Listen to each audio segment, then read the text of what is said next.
السلام عليكم ورحمة الله. dhowrkii toddobaad ee hadda la soo dhaafay waxaa qasab ah dad baraha bulshada ku jirta inaad aragtay Sweetcoin. Application-ka la leeyahay lacag baa laga sameeyaa. Application-ku wuxuu jiraa dhowr sano, laakiin Soomaalida dhexdeeda wuxuu aad ugu batay bilihii hadda la soo dhaafay kadib markay ka hadleen dad Soomaalida dhexdeeda caamka ah oo YouTuber-rayo dad badan ay daawadaan iyagoo leh lacag baan ka sameeyay, intanaan kala baxay, xagganaan ka dhacay, waxbaan ka soo dhurtay. Aniga laftirkeeda toddobaadka hadda la soo dhaafay mar baan application-ka linkigiisa ku soo qoray lacag ka samee. Anoon fiirinay application-ka xogtiisa anoo ku dhisahaya waxaan ka arkay dad kale laakiin isaga wax ku saabsan aan fiirinin marnaba. Kadib waxaan ogaaday application-kan inaan waxba laga sameynin, waxa lagu soo dulqorana inay been yihiin. Application-ku waa ka hortayda ka muuqda, isaga inuu warbixintiisa weydiino, isaga inuu caddayn doono. Kaalay ila soo gal. Bogga koowaad ee application-ku waa sidan, halkan hortayda waxaa ku qoran 1317 waa intaan saa ka socday.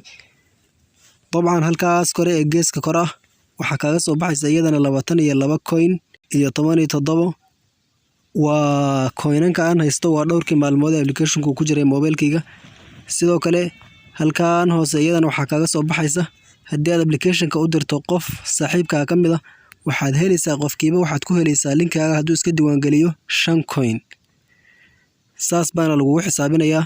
halkan kore ee geeska kore ee bidixda si aad ku arkayso waxaa kaaga muuqda magacayga xarafka uu ka bilowdo isaga ku dhufo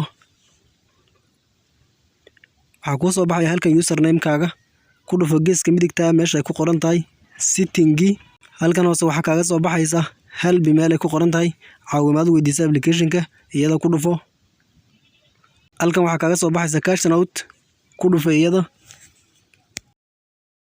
sida halkan ku qoran waxaa lagu leeyahay su'aal buu isweydiiyo wuxuu ku leeyahay application-ka lacag ma ka heli karaa coinanka igu jira Paybal ma u wareejisan karaa ama akoonkayga midkood. Isagoo su'aasha ka jawaabaya wuxuu ku leeyahay waqtiga xaadirkan hadda la joogo suurtagal kuma aha application-ka coinanka kugu jira inaad la baxdo, sinaba kuguma suurtagelayso inaad lacag ahaan u bedelato ama aad lacag ahaan u hesho. wuu sii waday wuxuu ku leeyahay application-kan waxaa la rajaynayaa bilahan soo socda in loo bedelo currency, yacni inuu ka mid noqdo lacagahan digitalka caadiga. waqtigaas markaad gaadho application-kan coinanka kugu jira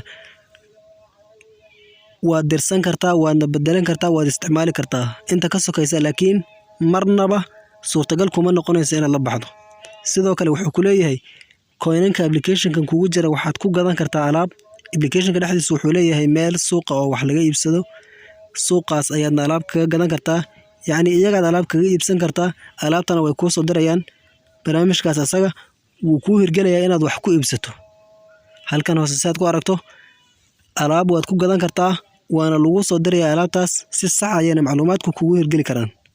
waxaan rajaynayaa mar dambe inaan beenta lacag ka hel $500 baan ka helay, 300 baan ka helay, intaa baan ka helay, waxaas inaan lagu qiyaami doonin. Assalaamu calaykum waraxmatullah.